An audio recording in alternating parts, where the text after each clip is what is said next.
엊그저께 김선희 사모님이 나한테 질문을 하는 거예요. 여기서 450명밖에 안 나타났는데 이거는 바알의 선지자만 죽인 거고 아세라 선지자들은 여기에 동참 안 한 거 아닙니까? 그래서 저는 뭐라고 대답할게요. 1번 450명만 참석한 게 맞다. 2번 450명과 400명이 함께 참석했다. 자, 1번이라고 생각하시는 분은 손들지 마시고 2번이라고 생각하시는 분들만 손드세요. 눈치 빨라. 예, 저는 850명이 참석했을 것이다 라고 생각을 합니다. 왜냐하면 이 역사가 하나님의 사역이거든요. 하나님의 사역이다라고 알 수 있는 것은 여기서 12제단을 만들어요. 12돌을 가지고 제단을 만들어요. 열둘이라고 하는 것은 12지파 또 12제자 해가지고 하나님의 백성들을 향한 하나님의 완전수입니다. 그죠? 하나님 당신은 7이라는 숫자로 하나님의 사역을 나타내지만 우리 백성들을 향한 숫자는 12이에요. 그래서 12지파, 12제자를 신구약에 나눠서 성취하셨잖아요. 그런 것처럼 하나님께서 12제단을 만들었다. 이것은 하나님의 완전한 우리 백성들을 향한 하나님의 뜻이 담겨 있기 때문에 그렇습니다. 그리고 오늘 물을 갖다가 네 가지를 가지고 네 통을 가지고 세 번을 붓잖아요. 3, 4, 12. 4라고 하는 수치는 동서남북 우리의 삶의 모든 영역을 얘기합니다. 이런 것처럼 우리 인간들의 살아가는 모든 삶 가운데서 하나님이 역사하실 때 그것이 바로 우리 하나님의 백성들을 향한 하나님의 완전하신 섭리다. 이런 뜻에서 12를 계속 오늘 두 번이나 강조하고 있잖아요. 또 여기도 보면은 여호와 그는 하나님이시로다. 여호와 그는 하나님이시로다. 두 번씩 강조하고 있죠. 이게 두 번씩 강조할 때는 이 구약 성경에서는 상당히 강조하는 거예요. 두 번 얘기할 때는 이렇게 강조하면서 지금 오늘 이 여호와의 제단에서 불이 내려서 태우는 이 모든 장면들을 나타내고 있는 걸로 봤을 때 하나님께서 처음에 이 엘리야가 요청을 하는 게 450명과 또 아세라 선지자 400명까지 불렀었기 때문에 그들이 다 왔을 것이다. 저는 생각을 합니다. 근데 이제 대표성으로 450명 바알의 선지자, 그래서 그때 주신이었던 바알을 대표하는 바알의 선지자 450명만 다룬 것은 아닌가, 저는 그렇게 생각합니다. 여러분들은 마음대로 생각하십시오. 그래서 일단 그런 의미에서 하나님께서 완전한 하나님의 역사를 드러내기 위해서 이 12이라는 숫자도 쓴 것처럼 지금 엘리야를 통해서 이렇게 하는데, 엘리야의 그 이름의 뜻이 무엇이냐면 여호와는 하나님이시다. 근데 오늘 좀 전에 얘기했던 것처럼 그는 하나님이시로다. 여호와 그는 하나님이시로다. 이런 얘기들 해요. 엘리야의 이름도 그는 하나님이시다. 여호와는 하나님이시다. 이렇게 얘기하거든요. 그러니까 이 엘리야는 이제 큰 선지자잖아요. 예수님이 변화산에서 모세와 함께 예수님과 이야기했던 사람 엘리야죠. 엘리야는 또 죽음을 보지 않고 하늘로 들리움을 받았어요. 불병거 타고. 어렸을 때 우리 찬양해 보면 엘리야가 불병거 타고 하늘로 올라갔네 이런 찬양 있잖아요. 까먹었는데, 그래 엘리야는 털이 많은 사람이었대요. 열왕기 하에 가서 보면 그 표현이 있어요. 그리고 가죽 띠로 이렇게 두르는 것이 특징하다. 대부분 이제 천으로 만든 띠를 띠는데 가죽으로 된 띠를 허리에다 띄었다. 그러면서 이제 신약의 누가복음을 보니까 이 세례 요한이 있잖아요. 세례 요한이 그 심정과 재능이 엘리야와 비슷하다. 그래서 엘리야의 심령과 능력으로 주 앞에 먼저 와서 아버지의 마음을 자식에게, 거스르는 자를 의인의 슬기에 돌아오게 하고 주를 위하여 세운 백성을 준비하리라. 그래서 이 세례 요한을 예수님을 준비케 하는 그 예수님의 백성들을 준비케 하는 그러한 사람으로 세워진 자라 이렇게 표현하고 있는데, 이 세례 요한이 엘리야의 심령과 능력과 그것을 갖고 있었던 사람이다 이렇게 얘기를 하고 있어요. 세례 요한은 약대털을 입고 있었어요. 근데 엘리야는 털이 많은 사람이었어요. 이 외견으로 봐도 비슷해요. 근데 가죽 그 허리띠를 맨 것은 똑같아요, 두 사람이. 그런 것으로 봐서 이 세례 요한은 역청을 먹고 들에서 나오는 이거 꿀과 같은 거예요. 그런 역청으로 메뚜기로 이렇게 음식을 삼아서 살았다라고 하는 것은, 그리고 약대 털옷을 입었다 이런 것들은 가죽띠를 띄었다. 그러니까 뭐 곱게 만든 천으로 이렇게 허리띠를 한 것이 아니라 가죽띠로 했다. 이런 것들은 육신의 편한 것을 추구하지 않았던 사람이구나라는 것을 알 수 있습니다. 그러니까 우리가 육신의 편한 것을 포기한 사람, 이 사람들이 바로 세례 요한이나 이 엘리야 같은 사람이죠. 그래서 예수님이 변화하실 때 모세와 같이 나타났던 이 엘리야, 그리고 야고보는 간절히 기도할 때 이 엘리야가 이런 우리와 같은 성정을 가졌지만 간절히 기도하면 응답해 주신다, 이것을 표현할 때 엘리야로 표현하고 있습니다. 이런 것처럼 이 엘리야가 오늘 이 열왕기 상에서 계속 나타나는 모습은 어떻게냐면, 하나님께서 첫 번째는 아합에게 가라 이렇게 얘기를 해요. 그러니까 아합에게 갑니다. 불현듯 나타나가지고 아합에 가요. 그리고 나서는 아합에게 쫓겨가게 되니까 그리 시냇가로 숨으라 그러니까는 숨어요. 가라 하니까 가고 숨으라 하니까 숨습니다. 도망가는 신세가 됐죠. 그러다가 사르밧 과부의 집에 가서 머물라 하니까 또 머물러요. 가고 숨고 머물고. 그리고 사르밧 과부가 사는 지역이 어디였죠? 시돈이었잖아요.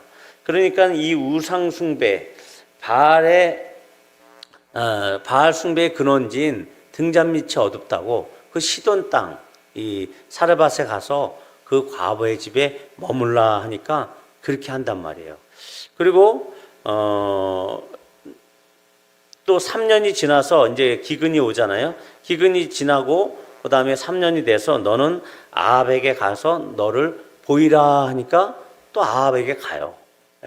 보인단 말이죠. 이런 것처럼 계속적으로 이 엘리야는 하나님의 말씀에 올곧이 순종하는 모습을 보이게 됩니다. 가라, 숨으라, 또한 머물라, 보이라, 이런 말들에 순종을 하죠. 자, 그러니까 어떤 결과가 오냐면 기도 응답의 비결을 알게 됩니다. 아, 순종하니까 아이를 내가 살리는구나. 하나님의 말씀에 순종하니까 죽은 아이를 살려요. 죽은 아이의 혼이 돌아오게 해요. 사르밧 과부의 아들이 죽잖아요. 그러니까 그 위에 올라가서 그 아이를 살리잖아요. 3번 올라가가지고. 이런 일들이 있게 돼요. 그러니까 이 엘리의 삶의 전반을 봤을 때, 아, 순종하는 사람이구나, 이런 걸 보이게 됩니다. 그러면서 사역이 확대가 돼요. 그러니까 이제 하나님께서 이 엘리야를 어떻게 보내시냐면, 갈멜산으로 바알과 아세라의 그 선지자들을 다 모이게 하라. 그리고 온 이스라엘을 모이게 하라. 그래서 모든 백성들이 모이게 합니다. 북이스라엘 사람들이. 자, 이것은 어떤 거냐면 이제 하나님께 순종했더니 사역을 확장시키고 있는 모습이에요. 그래서 외부에 있는 타인들, 외부에 있는 모든 여건들, 그런 것들, 환경과 사람들에게 영향을 미치기 시작합니다. 그래가지고 오늘 결국은 이런 그 불제단의 사건이 일어나게 하는 것이죠. 한나라에 기근이 임했다. 이것은 하나님의 심판을 얘기합니다. 칼과 기근은 똑같은 하나님의 심판이에요. 적들이 들어와서 치거나 기근이 오거나 이런 것들은 다 하나님의 심판입니다. 우리의 삶에서 누구와 다툼이 일어나면 하나님을 덜 경외하는구나, 이렇게 생각하시면 좋아요. 그리고 우리의 삶에서 경제적인 궁핍이 오는구나, 그러면 하나님을 덜 경외하는구나, 이렇게 생각하시면 좋아요. 저도 오늘 하나님을 덜 경외하는 일이 있었어요. 이 일본에 있는 의사가 있는데 이 양반이 또 조그만 그 말실수에도 트집을 잡는 거예요. 물론 이제 여러 번 반복한다고 생각을 했지만 이게 언어적인 표현에 한계가 있잖아요. 그랬는데 그것을 가지고 그냥 그러더라고요. 그래서 야, 우리가 그래도 고객인데 저렇게 말투가 일본 사람들이 대부분 다 그렇게 막대 먹게 하는 사람 없거든요. 자기가 조금 기술이 있다고 그랬어요. 그래가지고 제가 욕을 했어요. 속으로도 아니다. 우리 직원한테 제가 욕을 했어요. 아주 심한 욕은 아닌데, 그래서 그랬습니다. 그래서 뭔 얘기를 하려고 그랬지? 남과 관계가 안 좋을 때는 하나님을 덜 경외하는구나. 그런 생각을 하시면 좋다라는 거죠. 내가 그런 일이 있을 때는 내가 하나님을 덜 경외하는구나. 이렇게 생각을 하게 됩니다. 좀 신중하거나 하나님을 더 경외하거나 그런 거에 문제가 있겠죠. 어쨌든 이 기근이 왔다가 이제는 이 기근의 문제를 해결해 주시기 전에 하나님께서 이 기근의 목적을 확실하게 이스라엘 사람들에게 밝히기를 원했어요. 그것이 37절에 나옵니다. 37절 한번 같이 읽어볼까요? 37절을 한번 크게 읽어보시죠. 시작.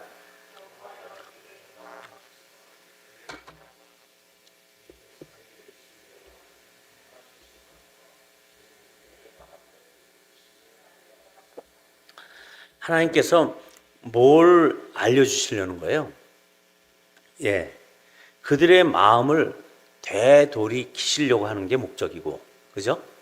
뭘 알게 하시냐면 하나님이 여호와는 하나님이신 것을 알게 하려는 거예요.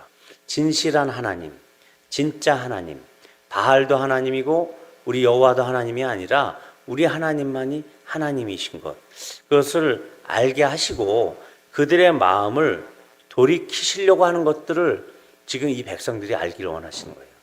그러니까 이런 사건이 있게 된 것은 하나님이 그들의 마음을 돌이키시려고 하는 것이다 라고 하는 정확한 목적을 오늘 쓰고 있어요.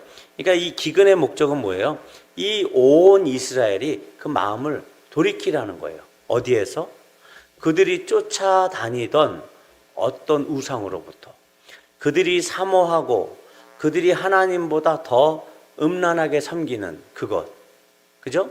그것이 어떤 것이 됐던 간에, 돈이 됐든지 간에, 이성이 됐든지 간에, 어떤 것이든지 간에 정말 그 우상으로부터 그 마음을 돌이키시는 걸 하나님이 원하신다라고 하는 것을 보여주시기 위해서 오늘 이 사건을 보여주시고 결국은 기근이라는 걸 주셨다라는 것이죠. 그래서 이제 기근에서부터 벗어나게 하시는 그 축복의 자리에 앞에 다시 한번 하나님께서 회복과 갱신을 얘기하시는 거예요. 내가 너희를 다시 새롭게 할게. 새롭게 하기 위해서 한 가지 사건을 이들에게 주시는데 바로 이 갈멜산의 대결 사건이었습니다. 그래서 이 갈멜산을 통해서 하나님께서 원하시는 것은 뭐냐면 오늘 우리가 아까 찬양했던 것처럼 경배하리 했던 것처럼 모든 백성이 엎드려 39절에 보면 이 말이 나와요. 하나님 앞에서 이 모든 백성이 엎드리기를 원하시는 거예요. 우상에게 엎드리는 게 아니라 이젠 하나님께 온전히 엎드려서 여호와 그는 하나님이시로다. 여호와 그는 하나님이시로다. 그래서 이 바알과 아세라 선지자와의 이 대결은 곧 누가 진정한 신이냐, 누가 진정한 이스라엘의 통치자냐 이런 것을 알려주시는 것이고 이제는 그 저주, 기근으로부터의 종식을 주시려고 하는 새로운 갱신이에요. 새로운 회복이고 축복을 다시 갱신해 주기 원하시는 거고 우리와 했던 언약을 통해서 우리에게 축복을 주시기 때문에 그 언약을 갱신하시기 위한 하나의 도구로서 이것을 하게 하는 것이죠. 그래서 그 첫 번째가 뭐죠? 제단을 세우는 것입니다. 그래서 무너진 여호와의 제단을 수축하는 거였습니다. 이제는 사람들이 하나님을 향해서 예배하지 않아요. 오늘도 목사님들을 만났는데 목사님들 얘기 한 분 얘기가 우리가 목사님이 계속 교회를 내놓는 그런 사이트를 보고 있대요. 그분이 왜 그런 거 아니? 다른 교회랑 병합하기 위해서, 공동 목회를 하기 위해서 그렇게 그 교회를 보고 있다라고 얘기를 하더라고요. 그게 참 쉬운 결정은 아니거든요. 그런데 그분이 목회하신 지 한 7년 됐는데 중간에 성도들이 어떤 장로님이라고 표현하기 그런데 어떤 그 성도들을 데리고 한 14명을 쑥 빼가지고 나가게 된 그런 분열이 있었대요. 그게 어떤 원인인지 몰라도 그런 사람들이 교회를 획책하고 분리하려는 사람들이 결국은 와서 그런 일들이 있었다라고 하면서 그런 얘기를 해요. 그런데 전체적인 교회 분위기가 이제는 성도들이 빠져나간다라는 거예요. 코로나 사건 이후로 점점점. 그래서 작은 교회는 운영하기 힘드니까 연합해야 된다, 이런 얘기를 이제 하는 걸 봤어요. 그러니까는 이 12개의 돌이라고 하는 것은 이스라엘의 정체성입니다. 하나님의 백성은 예배 드려야 되는 겁니다. 그러니까 이 정체성을 우리가 잃어버리게 되면 교회는 존재 가치가 없어집니다. 그리고 이 돌을 근거로 해서 도랑을 파고 그 위에다가 송아지의 각을 떠서 올려놓은 다음에 물을 갖다 부죠. 이것은 자연적으로 발화하기에는 불가능한 조건이라는 거죠. 그러니까 사람들이 와서 불을 내도 안 되는 거예요. 누구만 할 수 있다고요? 하나님만이 할 수 있습니다. 이 교회를 살리고 이 재단을 다시 한번 수축하는 일은 하나님만이 할 수 있다, 이것입니다. 그래서 그럼에도 불구하고 우리는 어떻게 해요? 우리의 재단을 놓지 말아야 됩니다. 돌을 갖다가 재단을 쌓고 예배드릴 각오로, 예배드리다가 죽을 각오로 그렇게 해야 한다는 것이죠. 그랬을 때 하나님께서 응답하셨습니다. 아브라함과 이삭과 또 야곱의 하나님, 그 하나님께서 그 선조들의 기도를 들어주셨던 것처럼 바로 엘리야의 기도를 들어주시기 시작합니다. 응답이라는 말이 37절에 2번 나와요. 응답하시겠다, 응답하시겠다 강조하는 거죠. 또 자, 여호와의 불이 내립니다. 이건 뭐예요? 응답의 표현입니다. 하나님의 불이 하늘에서부터 확 내려온 거예요. 이거 초자연적인 겁니다. 누가 불씨를 갖다 붙인 게 아니에요. 그래서 물을 갖다 부은 겁니다. 그러니까 누가 일부러 그 속에 불씨를 심어놨다? 이건 말이 안 되는 거죠. 물을 갖다 붓기 때문에. 그래서 이 여호와의 불이 내렸습니다. 이것은 초자연적인 불이죠. 이 불의 의미는, 하늘로부터 내린 이 초자연적인 불의 의미는 하나님의 언약을 보증해 주실 때, 이제 아브라함에게 하나님께서 언약을 세우시고 그때 불이 지나갑니다.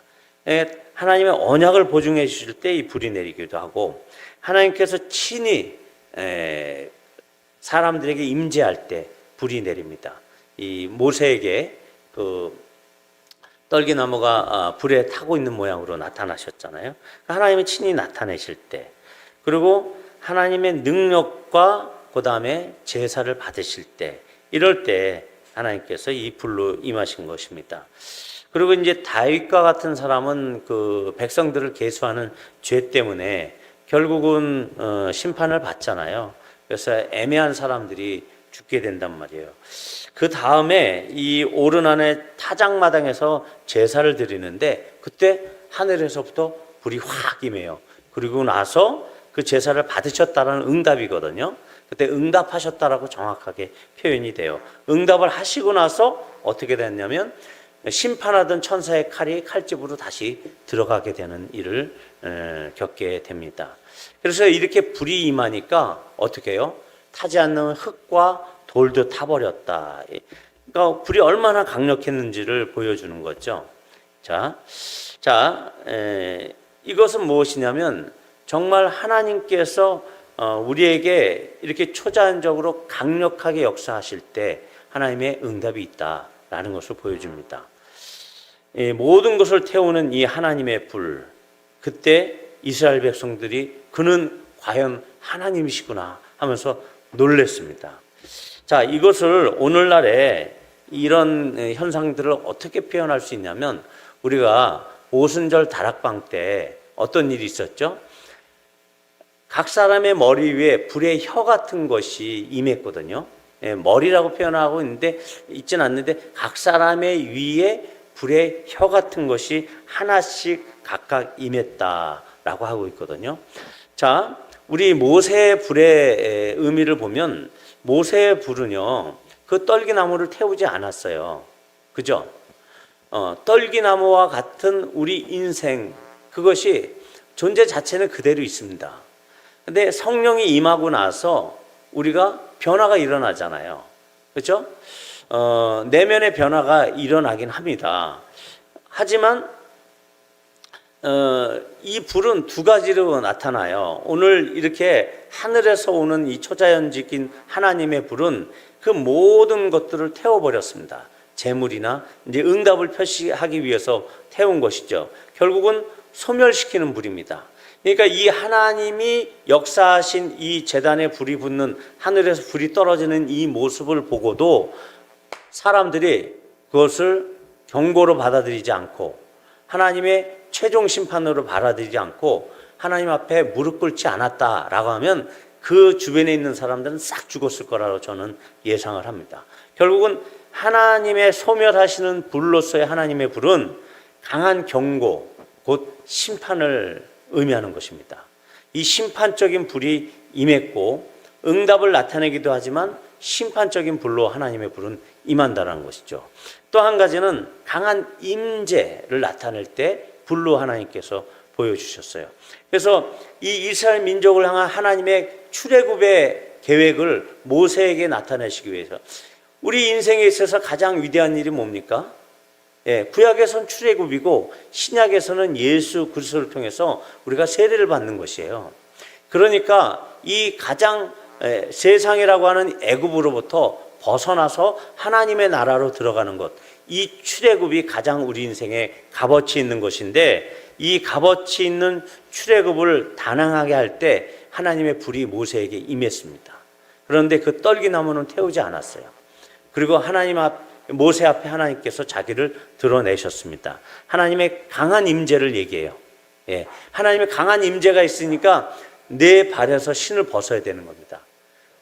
세상에 묻은 때를 가지고 하나님을 가까이 할 수 없다라는 거예요. 그래서 내 발에 신을 벗으라 라고 하는 그런 얘기를 하시는 거죠. 자, 마음을 하나님께로 완전하게 순전히 향하게 하는 것, 이것이 바로 소멸하는 불의 의미입니다. 성령의 충만함을 받으라는 것이죠.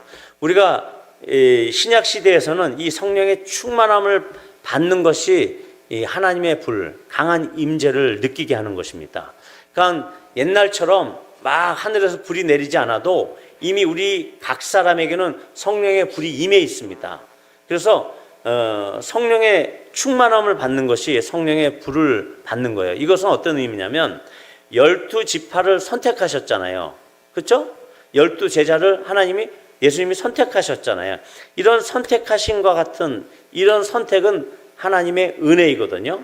이 은혜와 언약, 이것이 바로 제단입니다. 그러니까 예수님께서 우리의 제단 되어 주시는 거예요.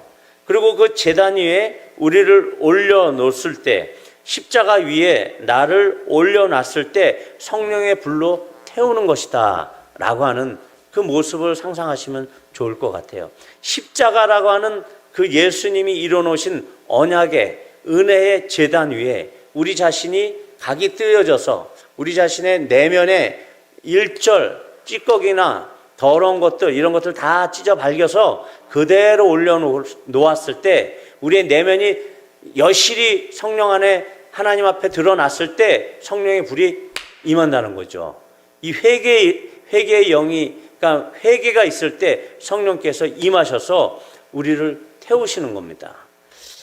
그런데 나를 사르는 불, 성령의 불, 그리고 그 제단 위에서, 이제 그 불제단 위에서 내가 태워져서 없어지느냐? 그건 아니라는 거예요.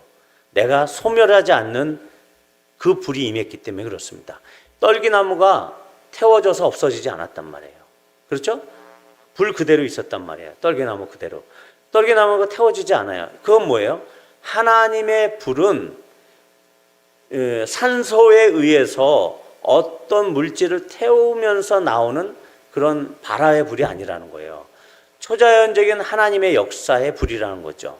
그러니까 성령께서 우리를 초자연적으로 오셔서 우리를 태우시게 되면은 우리 바깥에서 뭔가 일이 일어나는 게 아니라는 것이죠.